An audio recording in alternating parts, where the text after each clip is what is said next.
CLE's KK CBSE school Chikodi कक्षा 8वीं में एक बार फिर से आप सभी का स्वागत करती हूँ। आशा करती हूँ कि आप सब लोग ठीक और स्वस्थ हो। आज की इस कक्षा में हम पढ़ने वाले हैं विराम चिन्ह।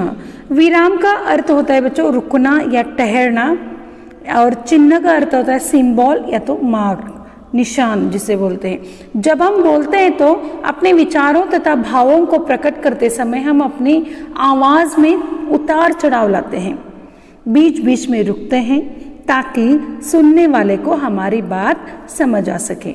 लिखते समय इसी उतार चढ़ाव तथा विराम को दर्शाने के लिए हम कुछ चिन्हों का उपयोग करते हैं। ये चिन्ह जो होते हैं वो विराम चिन्ह कहलाते हैं। विराम चिन्हों के प्रयोग से पढ़ने में, बोलने में तथा अर्थ समझने में सुविधा होती है। ठीक है, तो इसकी परिभाषा देखिए। लिखते समय भावों के अनुसार रुकने के लिए जो चिन्ह लगाए जाते हैं उन्हें विराम चिन्ह कहते हैं।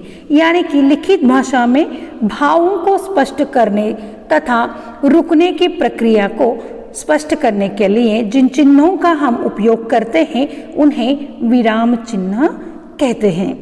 ठीक है, तो यहाँ पर एक वाक्य दिया गया है बच्चों, उसे रोको मत जाने दो, उसे रोको मत जाने दो।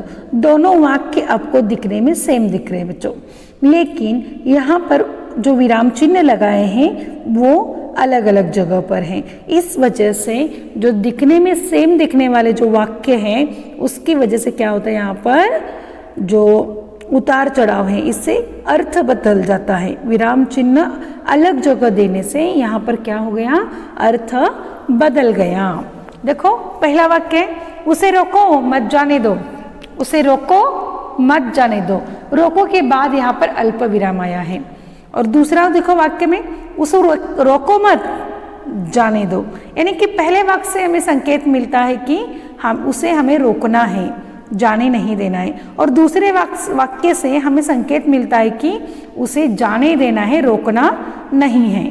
समझ में आ रहा है? दोनों वाक्य में फर्क, दिखने में एक जैसे दिख रहे हैं हमें, लेकिन विराम चिन्ह अलग अलग जगह लगाने की वजह से ये क्या होता है, उनके अर्थ, उस वाक्य में अर्थ परिवर्तन आ जाता है। समझ में आया?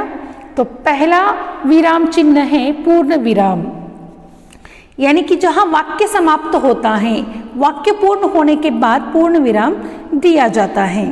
जैसे कि राम एक अच्छा लड़का है, वाक्य पूर्ण हो गया है। यहाँ पर वह 10वीं कक्षा में पढ़ता है, वाक्य पूर्ण हो गया। पूर्ण हो गए के बाद हम रुकते हैं, हाँ, जैसे मुझे पढ़ने का शौक है, वाक्य पूर्ण हो गया, तो हमें वहाँ पर क्या करना चाहिए, पूर्ण विराम देना चाहिए। ठीक है, दूसरा है प्रश्नवाचक चिन्ह। कौन सा है? प्रश्नवाचक चिन्ह। प्रश्नवाचक चिन्ह वाक्यों के अंत में लगाया जाता है, यानी कि जब किसी वाक्य में प्रश्न पूछने का बोध होता है तो वो प्रश्नवाचक चिन्ह कहते हैं या लगाया जाता है। यानी कि तुम क्या कर रहे हो, तुम्हारा नाम क्या है, इस प्रकार का जहाँ पर हमें बोध होता है तो हम क्या करते हैं, इसे प्रश्नवाचक चिन्ह लगाते हैं। तीसरा है अल्प विराम। अल्प विराम यानी कि थोड़ी देर रुकना। किसी एक वाक्य को पढ़ते या बोलते समय हम थोड़ी देर रुकते हैं। किसी एक वाक्य को पढ़ते या बोलते समय थोड़ी देर रुकते हैं तथा एक ही प्रकार के पदों या उपवाक्यों को हम जोड़ते हैं तो वो अल्प विराम वहाँ पर लगाया जाता है। अर्थात एक से अधिक वस्तुओं को दर्शाने के लिए भी हम क्या करते हैं, अल्प विराम चिन्ह का उपयोग करते हैं। जैसे कि राम, लक्ष्मण, सीता और हनुमान को भगवान के रूप में पूजे जाते हैं। साथ ही साथ सतीश, पूजा, रोहन, यहाँ पर क्या किया है कि अल्प विराम लगाया गया है। संबोधन के बाद यानी कि सतीश, पूजा, राजू खेलने गए हैं।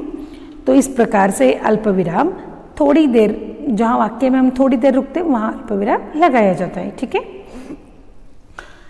अगला है अर्ध विराम, जहाँ अल्प विराम की अपेक्षा कुछ अधिक देर तक रुकना पड़ता है, उसे अर्ध विराम, वहाँ पर अर्ध विराम का उपयोग होता है। यानी कि जहाँ पूर्ण विराम से कम और अल्प विराम से अधिक पूर्ण विराम से कम और अल्प विराम से अधिक रुकना होता है, वहाँ पर अर्ध विराम लगाया जाता है। यानी कि दो उपवाक्यों को वहाँ पर जोड़ते हैं हम, तो हम वहाँ पर अर्ध विराम लगाते हैं। यानी कि खूब मन लगाकर पढ़, परीक्षा निकट आई है। दो वाक्य हैं यहाँ पर, खूब मन लगाकर पढ़, परीक्षा निकट आई है, जो अर्ध विराम से जोड़ी गई है। ठीक है, तो ये अर्ध विराम यानी कि पूर्ण विराम से कम, अल्प विराम से थोड़ा सा ज्यादा। ठीक है, अगला है विस्मयादिबोधक चिन्ह। देखो, जिस चिन्ह का प्रयोग हर्ष, विस्मय, आश्चर्य, करुणा, भय आदि भाव प्रकट करने के लिए किया जाता है, जिस चिन्ह का प्रयोग हर्ष, विस्मय, आश्चर्य, करुणा, भय आदि भाव को प्रकट करने के लिए किया जाता है, उसे विस्मयादिबोधक चिन्ह कहते हैं। यानी कि मन के विभिन्न भाव जो होते हैं उसे व्यक्त करने वाले जो चिन्ह होते हैं वो विस्मयादिबोधक चिन्ह कहलाते हैं। यानी कि हमें बहुत आश्चर्य हुआ है, अरे कब आए तुम, ऐसे जब अरे बोलते हैं, देखो वहां पर क्या लिखित रूप में क्या आ जाएगा, विस्मयादिबोधक चिन्ह। और वाह कितना सुंदर घर है, ऐसे बोलते हैं ना, तो वाह वहां पर जो विस्मयादिबोधक यानी कि आश्चर्य व्यक्त करते हैं। कभी कभी हमें मन में करुणा, हाय ऐसे जो रहता है ना, ऐसे शब्द जो रहते हैं ना, वहाँ पर हम क्या करते हैं, विस्मयादिबोधक चिन्ह लगाते हैं। ठीक है, अगला चिन्ह है योजक चिन्ह। योजक चिन्ह का प्रयोग समस्त पदों के मध्य में किया जाता है। अब समस्त पद यानी कि समानार्थक हो, विलोम हो, या जोड़ने वाले जो शब्द होते हैं यानी कि शब्द युग्म हो, सार्थक निरर्थक शब्द ऐसे रहते हैं, वैसे यानी कि सुख दुख, लाभ हानि, दिन रात, तो वो एग्जाम्पल भी है यहाँ पर। देश के सैनिकों ने तन मन धन से देश की रक्षा के लिए प्रयत्न किया। तन मन धन के बीच में हमने क्या लगाया, यहाँ पर योजक चिन्ह लगाए हैं।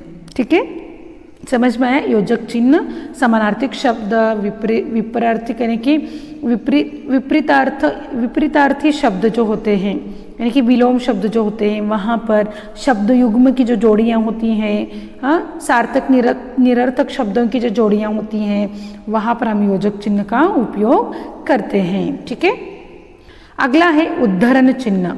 उद्धरण चिन्ह बच्चों दो प्रकार के होते हैं, एक इकहरा उद्धरण तथा दूसरा है दोहरा उद्धरण।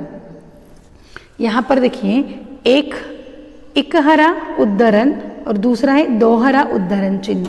इकहरा उद्धरण चिन्ह हम कब लगाते हैं, इकहरा उद्धरण चिन्ह हम कब लगाते हैं, किसी विशेष लेखक के उपनाम, पुस्तक, कविता, कहानी के नाम, ये क्या करते हैं हम इकहरे उद्धरण चिन्ह में लिखते हैं। जैसे कि हम लिखते हैं कि रामधारी सिंह दिनकर, रामधारी सिंह दिनकर, रामधारी सिंह लेखक का नाम है, ये कवि का नाम है ये, और आगे जो इकहरे में हम लिखते हैं तो दिनकर जो है उनका उपनाम है, तो ये हम कहाँ लगाते हैं, मतलब यहाँ पर हम इकहरा है। और साथ ही साथ ग्रंथों के जो नाम होते हैं जैसे कि रामायण, महाभारत, उनके लेखकों के नाम जो होते हैं वो हम क्या करते हैं, इकहरे उद्धरण चिन्ह में लिखते हैं। ठीक है, और दूसरा दोहरा उद्धरण चिन्ह जो है किसी के कथन को, जो हुई बात है, जो किसी की कही हुई बात जो है उसी तरह प्रकट करने के लिए उद्धरण चिन्ह का उपयोग किया जाता है, वो दोहरा उद्धरण चिन्ह है बच्चों। जैसे कि राम ने कहा, सत्य बोलना मेरा सबसे बड़ा धर्म है।